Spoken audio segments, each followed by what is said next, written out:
provide a lesson here for Western liberal democracies as we come face to face with brutal autocratic aggression and coercion, and that is we must stand together. We cannot afford the pettiness of small differences to infect our relations and our long-term cooperation. We have to get over these, and fast. Our adversaries will ruthlessly look to exploit this. What unites us as Western liberal democracies is far greater and far more enduring than what divides us. So stand together we must, resolute, against aggression and coercion wherever it occurs. The strategic, political, economic and social implications of this crisis will of course be deeply felt within Europe, but will inevitably stretch to the Indo-Pacific, which is the next point I wanted to address. This was the topic of our discussion at the Quad Leaders meeting the other night. This war of choice by Mr. Putin is a reminder that although Australia's focus is the Indo-Pacific, events elsewhere can affect our regional security. The Indo-Pacific remains at the centre of global geostrategic competition. Australia is an Indo-Pacific nation. The future of the Indo-Pacific is our future. Threats in our region are proliferating from both state and non-state actors. Militarisation is expanding and evolving rapidly. The spectre from terrorism and all forms of violent extremism endures. The challenge from more surreptitious malign activities, espionage, disinformation, cyber attacks, foreign interference and economic coercion, it's mounting daily. We're seeing increasing resort in our region to grey area tactics, where the boundary between legitimate and hostile activity is deliberately blurred. And the rise of so-called hybrid warfare that has stripped away the old boundaries that once separated the realms of defence, foreign policy, trade and investment, communications and other areas reaching deep into our domestic security. Australia seeks to work with all countries to ensure a peaceful, stable and prosperous region. However, we're not naive and nor can we be. The challenges we face continue to mount. They require us to increase our resilience, expand our capabilities and harden our defences. Liberal Nationals government that I lead is taking decisive action to ensure that Australia's future is secure. Firstly, by building our military capability for the new challenges of the 21st century. Secondly, by widening and reinforcing our webs of alignment globally, especially in the Indo-Pacific. And thirdly, by strengthening our national resilience at home with policies that reinforce both economic and national security goals into the future. So, the cornerstone of national security under our government has been extensive reinvestment in defence capability. As you know, when we came to government, the defence budget as a share of our economy had fallen to 1.56%. That was the lowest level since the Second World War. Now, defence spending in 2020, 2021, as a percentage of our economy, of our GDP, is above 2%. This year, it'll be at almost 2.1% and rising. The government is investing $578 billion in the nation's defence force over the next decade, including over $280 billion in enhanced defence capability. This investment is geared to delivering regionally superior capabilities because that's what we need, and there is more to do. Our first initiative under the AUKUS partnership is acquiring nuclear-powered submarine technology, leveraging decades of experience from the United States and the United Kingdom. On the 8th of February, the exchange of naval nuclear propulsion information agreement came into force in record time for an agreement of this nature. This landmark agreement is the first time since 1958 that the US has allowed access to this vital strategic technology information on nuclear-propelled submarines. It gives Australia the training and the information sharing that we need to build that capability right here in partnership with our AUKUS partners. It is a huge milestone and a reflection of the strategic trust that we've built with the United States and the United Kingdom. We will also enhance our long-term range strike capabilities to boost ADF's capability to deliver strike effects across our air, land and maritime domains. Australia will be one of the few countries to field Tomahawk missiles, the extended range version of the Joint Air-to-Surface Standoff missile, and other sophisticated strike capabilities. Through the $1 billion guided weapons and explosive ordnance enterprise that I announced, we will be able to make our own weapons on our own soil. Now, this is essential to keep Australians safe, while also building sovereign capability right across Australia.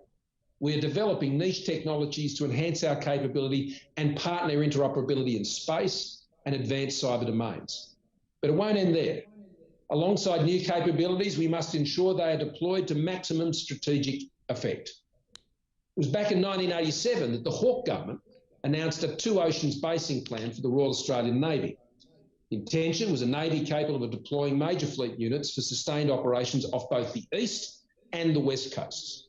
Significant infrastructure and force structure investment led ultimately to the main fleet bases on each coast becoming known as Fleet Base West at HMAS Stirling, which became home of the Navy's new Collins-class submarines, and Fleet Base East, centred on HMAS Cuttable. Since that time, while around half of our major warships have been home ported on each coast, the Collins-class submarine fleet has been home ported in the west.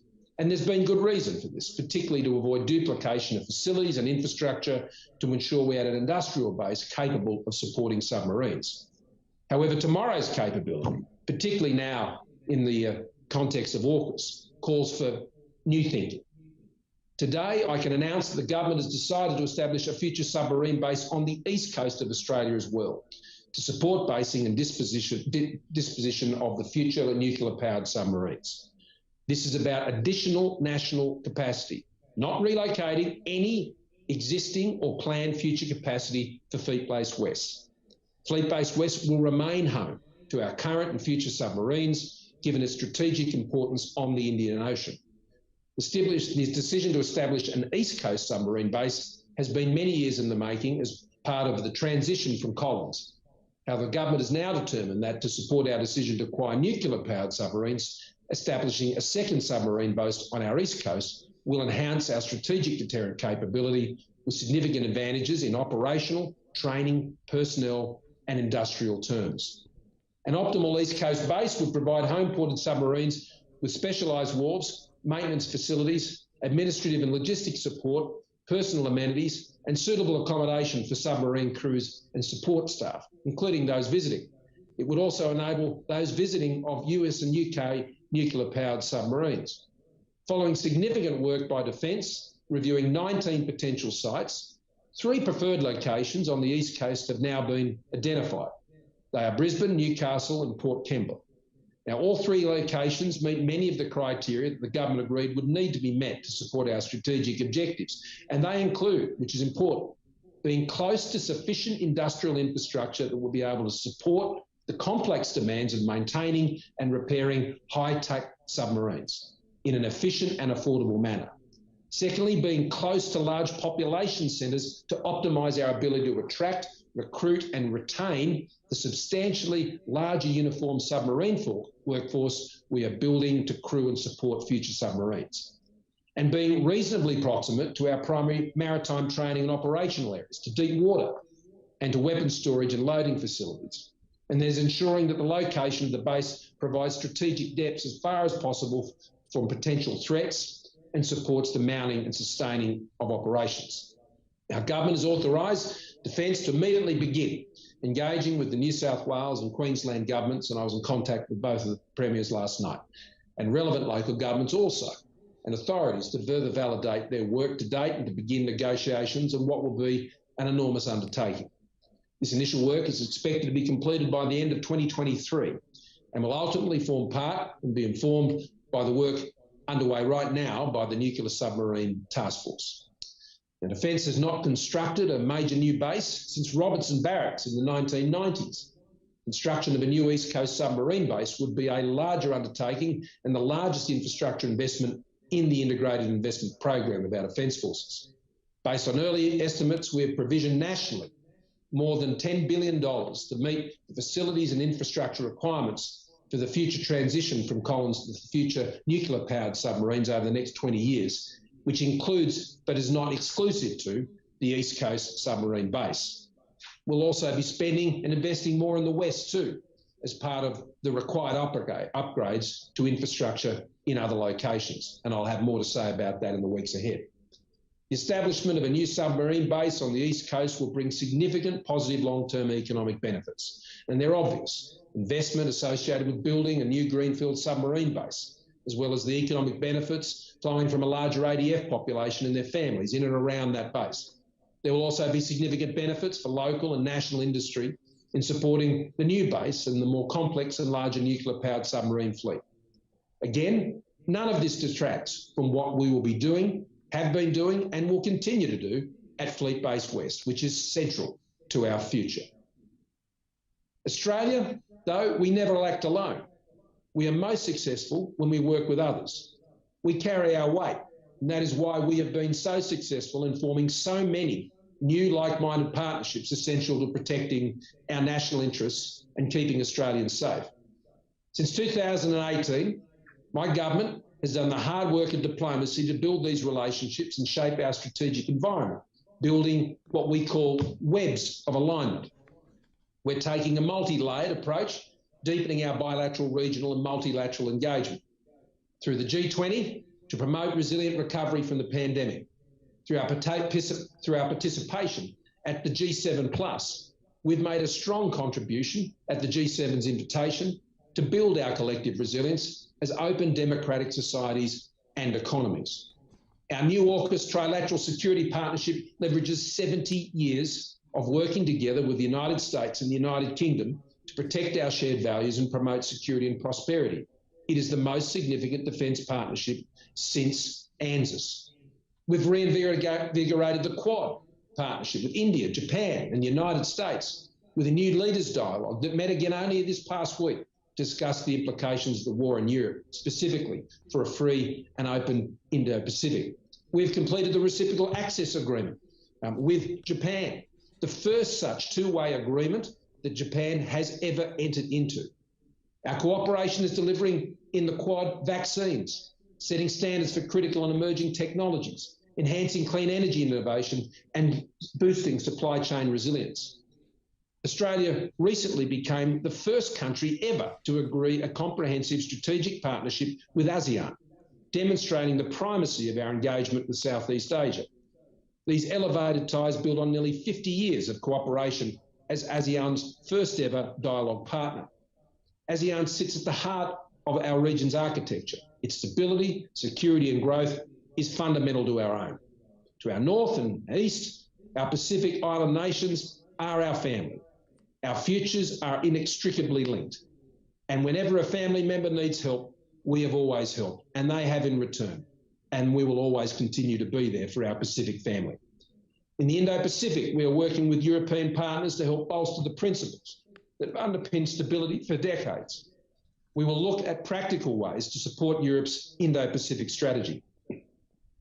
And in the last 4 years, we've worked to elevate bilateral partnerships with Timor-Leste, Vietnam, South Korea, Indonesia, Fiji, India, Papua New Guinea, Thailand, Malaysia, Austria, and Germany.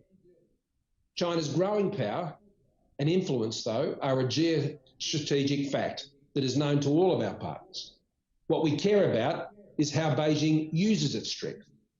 There's no doubt that China has become more assertive and is using its power in ways that are causing concern to nations across the region and beyond, including our own. We're concerned at the militarisation of disputed features in the South China Sea, where international law should apply, as it does everywhere else. And we're concerned about growing tensions in the Taiwan Strait. Australia has long supported the status quo that has underpinned regional security and prosperity. That status quo was disturbed by China's military actions. A few weeks ago, we saw a Chinese naval ship in the Arafura Sea, irresponsibly pointing a military-grade laser at an Australian Defence Force aircraft. This is needlessly provocative and is incredibly dangerous. The crisis that now grips Europe heralds a moment of choice for China, the Chinese government and leadership.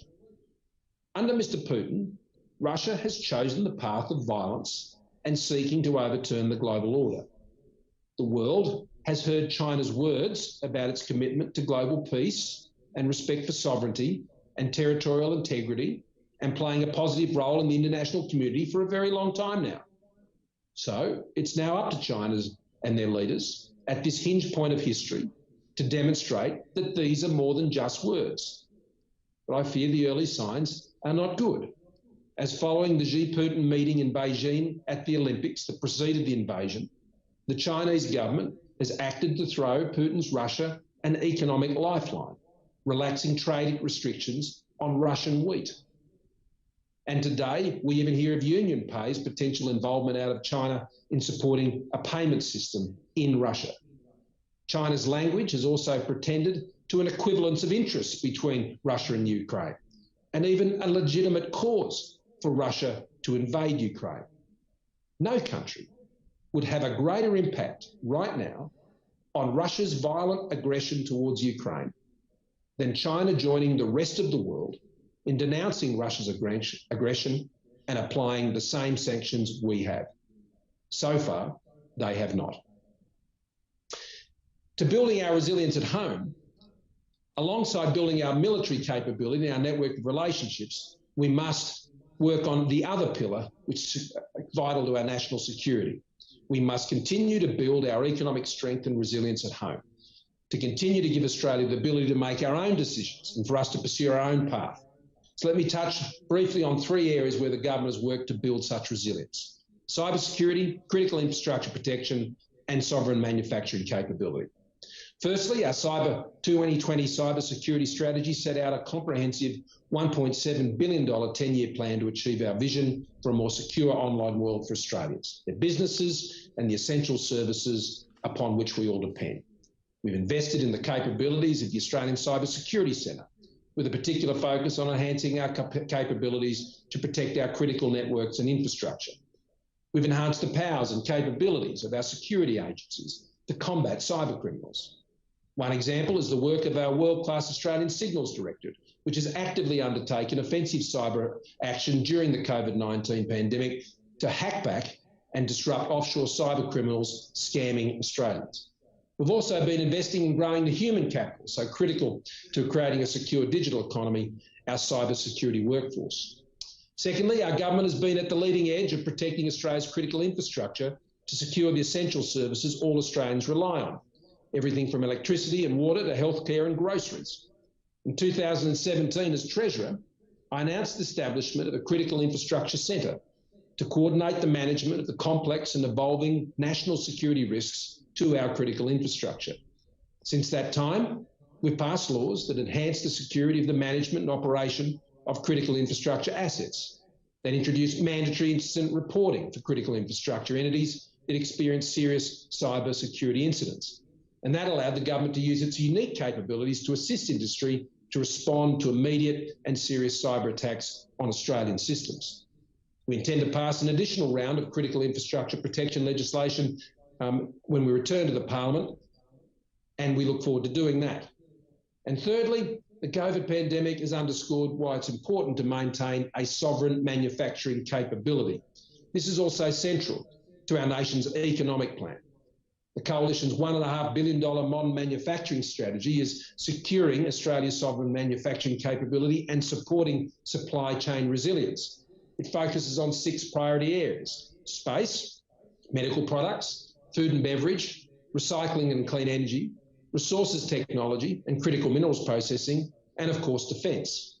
Now, building our sovereign defence capability not only means acquiring new capabilities and growing and skilling the people we need to operate them, it also means growing and building the industry capability and capacity needed to maintain them. Resilient supply chains underpin Australia's prosperity and security. And while the private sector is primarily responsible for managing supply chain risks, there is a strategic role for the government to help deliver solutions to supply chain vulnerability in areas critical to our national interests.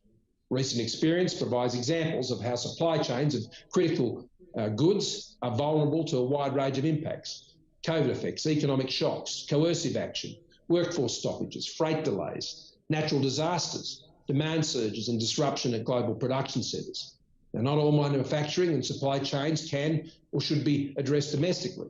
That's why the government is also working with our Quad partners and other friends to develop trusted supply chain approaches, cooperative approaches that strengthen supply chain security based on mutual manufacturing and resource-based strengths. More broadly, international collaboration to maintain free and open markets in a global rules-based order will continue to be central to help manage supply chain risks. In conclusion, and I thank you for your patience, ladies and gentlemen, if there is a simple message from my remarks today, it is that national security affects all Australians. It extends far beyond the prospect of fighting wars. It's about safeguarding our way of life, our access to the amenities, liberties and essentials that Australians rely on and enjoy. It's about seeking to shape the changing world we live in to promote peace, provide stability for people to live their lives, and an international order that favours freedom. We face a world that is more fragile, more contested, and arguably even more fragmented than at any time since the Second World War. My government has remained steadfast in protecting Australia's interests. We have led, not followed. Australians know the courage we have shown, and we will continue to show it. We are the proven choice, the Liberal National Government, when it comes to protecting Australia's national security interests. Our decisions are underpinned by our values as a liberal democratic country. We believe in a liberal, rules-based global order, one that favours freedom over autocracy and tyranny, universal human rights, opportunities for all, and the sovereignty of all nations. By investing in our national security, we are better placed to protect ourselves and to work with others to protect theirs. To ensure our region remains one in which each country's sovereignty and territorial integrity is respected, where might does not make right, and where the same rules apply to everyone, all countries, whether they are giants or small island states like our Pacific family. Our shared prosperity and security depend on it. That's how you keep Australians safe. Thank you so much for your attention. Well, thank you, Prime Minister, for those forceful and wide-ranging remarks that are already being reported very widely. You said, and I quote, "This is the most difficult and dangerous security environment in 80 years, which is quite a statement given that 80 years ago, Australians witnessed the fall of Singapore. Thank you also for agreeing to take some questions. We have about 20 minutes, a bit over 20 minutes, and I'd like to squeeze in as many as I can. I want to ask you about the Indo-Pacific and China and institutions and Australian defence, but let me start with Ukraine. I'm sure Mr. Putin thought that this war would strengthen his position at home. But instead, as you said, Russia has been subjected to unprecedented sanctions, the freezing of its currency reserves, the devaluation of the ruble. We've seen protests in Moscow, along with security crackdowns. In light of all this, do you think a regime change is more likely in Kyiv or in Moscow? Well, I probably wouldn't speculate on either of those, but at this point, but what I would say is this: there is no doubt that Mr. Putin is not getting what he was seeking. And each and every day, the resistance by Ukraine, I think, has been extraordinary. And the cost is piling up day on day on day. I think he's overestimated the capacity of how he might be able to prosecute this illegal war, and the sheer callous disregard, not only for innocent civilians in Ukraine, but frankly, for the way that he has just sent young conscripts into the flames. I don't see how that would be resonating well back in Russia. There is a clear, I think, gap emerging between his ambition and what would be the reasonable nationalistic sentiment of Russians more broadly. And I really do applaud those in Russia who have been standing up. I applaud those Australians of Russian descent here who have been standing with their Ukrainian fellow Australians. That I think is one of the most positive messages that can be sent out of a multicultural country like Australia. So I don't think it's playing out for Mr. Putin as he thought, and it's certainly playing out far better than anyone would have anticipated for President Zelensky. And he has showed a forthrightness and a determination which has been inspiring. And that's why we lit up the Opera House. That's why so many countries have done similar things. Yes, we have to continue to encourage them to go forward with their efforts and continue to provide them with everything we can to support them. You mentioned that you had a call with President Zelensky at the weekend. Tell us a bit about his demeanour on that call, and talk a bit more about your impressions of his leadership in the last couple of weeks. Well, he's very focused. He's very determined. He has a clear plan. It obviously depends heavily on continuing to rally international support, both in a practical way when it comes to lethal defence support, as well as maintaining the pressure. And I think all Western countries, all those participating in these sanctions, need to hold fast and endure over the long term. Some break in the fighting that may occur should not enable the pressure or the vice to be eased when it comes to Russia. And that's what they need. They need that continued international momentum. I talked about Russia having to pay an economic price, but they have to also pay a reputational price for this, a diplomatic price for this. And they are indeed paying that price. So he is just very focused on that element of his plan. He's very appreciative of the support, particularly from Australia, a long way away from Ukraine. I think when he first heard of our support, this was over a week ago, we've been trying to get in touch with each other, but when I get a message say, can't do the call tonight because you can fill in the rest of what he was up to. Probably the most reasonable excuse I've heard for not being able to complete a call on a particular night. And we've given him full support. But I'm pleased we could speak on Saturday night and I could just encouraging him what he's doing. And he needs that encouragement. We obviously talked about things like the no-fly zone and things of that nature and additional support, air support. These are complex issues. I sense that he understands that, and he understands the delicate balance that has to be maintained by those who are supporting him. But equally, the resistance and the fight in President Zelensky is something to behold. PM, you said Ukraine has been a major wake-up call, and I would say that the West has woken up. How confident are you that we'll remain awake and that this solidarity will continue? Well, I'm maybe not as confident as you, Michael, about how big the wake-up is. I certainly hope that's true. And that's why I made the remarks about this was not the product of President Putin seeking leverage to try and gain some marginal advantage in some negotiations and the usual European dance of diplomacy that goes around here. That's not what this was. He planned this a long time ago, and he was absolutely determined to follow it through. And he went and told China he was going to do it by the reports that we see very clearly. And this is quite chilling. And so now we hear the theories, oh, it's just he's all gone mad. No, he hasn't. He's an autocrat and he's following through on his plans. And for all of us in the West and more broadly, I think we need to understand that autocrats don't play by the same rules as the rest of us. Their mindset is very different.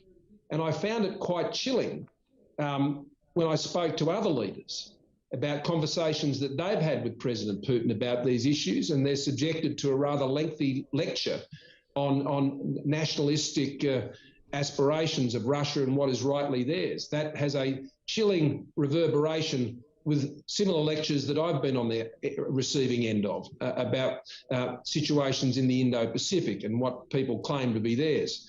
So I think we have to be eternally vigilant on this. And this is very important for Australia. You know, we can't step back from this. I know it comes at a cost. I know it means that we have been targeted, but we must look clear-eyed about the threats in our own region and what's occurring in Europe. And it was a very good discussion at the Quad the other night. Of course, all Quad members are concerned about what's happening in Europe, but the Quad wasn't set up to focus on Europe. The Quad was set up to focus on strategic issues, on humanitarian issues, economic development issues in the Indo-Pacific.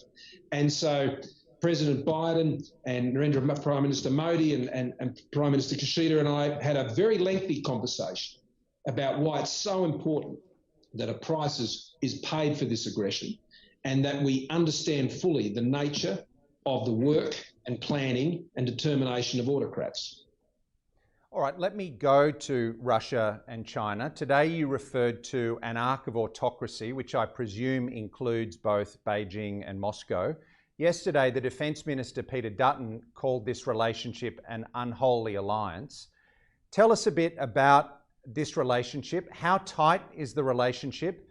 Could the invasion of Ukraine create a problem for the relationship? What can countries such as Australia do to weaken that relationship? Well, I think the second last point you made about the events, I assume what you're saying about the events in the Ukraine and what that means for that relationship, I would describe it more of an instinctive relationship, an opportunistic relationship rather than a strategic one. China and Russia have got a fairly interesting history in terms of their engagement. And I don't think anything has changed about that. But there does seem to be some alignment in the sort of world order that they would prefer to the one that has been in place since the end of the Second World War. And we've seen that play out over a long time. So there has been a convenient fellow travelling, I think, and that's how I would describe it. I wouldn't for a moment seek to draw any parallels between the situation in the Taiwan Strait and Ukraine. I think these situations are entirely different. And the responses that would be expected in the Taiwan Strait would be completely different to what has occurred in Ukraine. So I wouldn't want to alert or concern Australians that simply because of what's occurring in Ukraine, then B will follow A on these things. I don't believe that. I think those circumstances and that situation is as it was before, tense, deserving of concern and attention, but not necessarily at all impacted by the events in Ukraine. What can Australia do? Keep calling this out. While most of the world was focused on what the actions of Russia was, I was quite adamant in speaking up on the fact was I was listening for the voice of the Chinese government when it came to condemning the actions of Russia. And there was a chilling silence. And when I learned the other day that they were easing wheat trade restrictions from Russia and throwing Russia an economic lifeline while the rest of the world was seeking to impose a heavy price, this, for me, just jars completely with what the broader international interest is here. Now, China has long claimed to a role as one of the major powers in the world and to be a contributor to global peace and stability. This is why I reinforce this point, that no country will have a bigger impact on concluding this terrible war in Ukraine than China. But so long as they have a bet each way on this, then I fear the bloodshed will continue. PM, let me ask you about institutions. You said today in your remarks, the well-motivated altruistic ambitions of our international institutions has opened the door to this threat. And it reminded me of your 2019 Lowy lecture, or as it became known, the negative globalism speech, in which you voiced concerns about international institutions becoming overly powerful and demanding conformity. But let me ask you, wouldn't you say that international institutions have been very useful in the past 2 weeks? For example, hasn't the European Union stepped up? Ukraine has applied to join the UN, the EU, I should say. The UN and other institutions have condemned Mr. Putin's aggression. Don't we want to see international institutions behaving just like this in relation to threats from countries like Russia and China?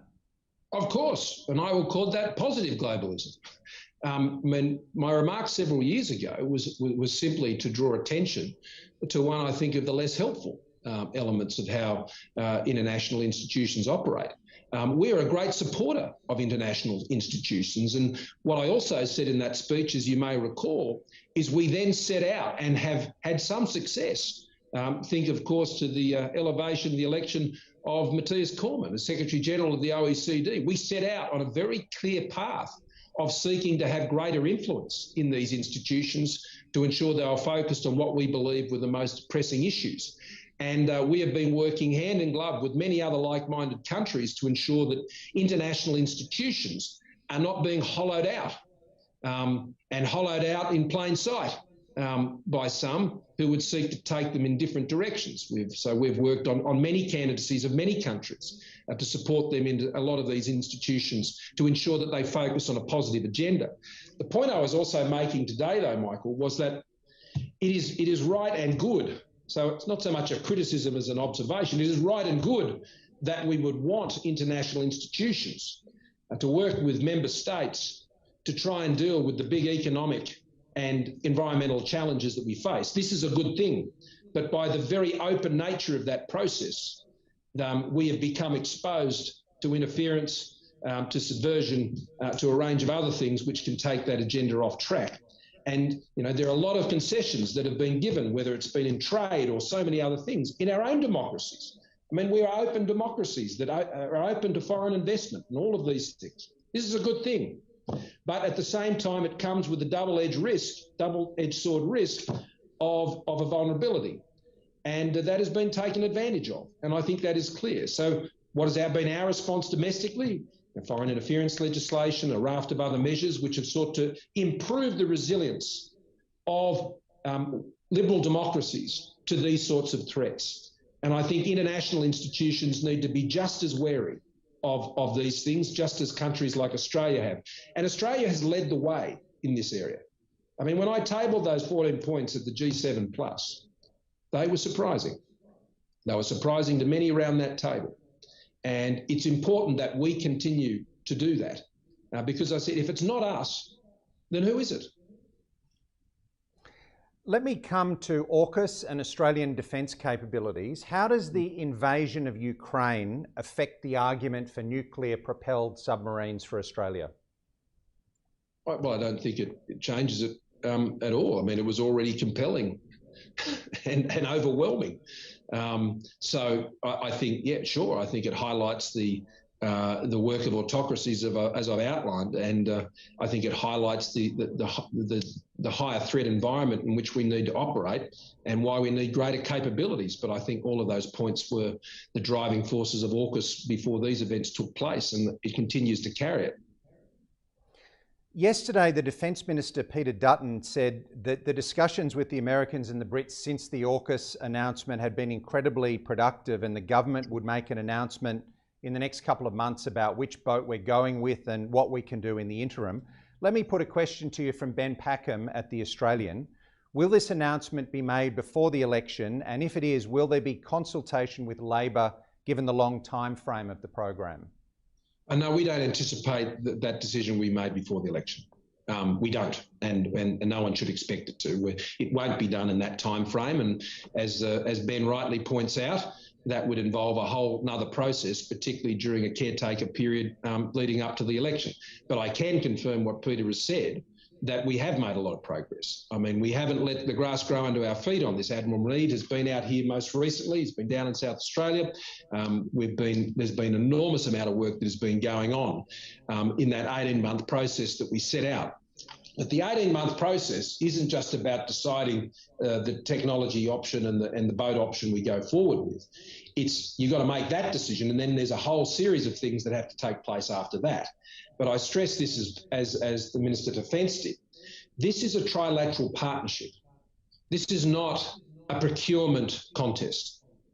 This is a partnership where the decisions are being made together, which separates it from any other procurement arrangement that the government has been involved with. The United States has proprietorship over the technology, not just over any technology that we would seek to use, but also over the UK use of such technology. So that is the nature of this partnership, and the partners are working incredibly well together. The speed at which what was effectively the treaty level arrangements that need to be put in place and how that was able to be secured was very encouraging. And when I was in the United States last year, and we took the effort, as we should have, to go up onto the Hill and be briefing every committee we could, the bipartisan leadership of the House, there was massive support throughout the US system, in the executive, in the legislature, and of course within the defence institutions themselves.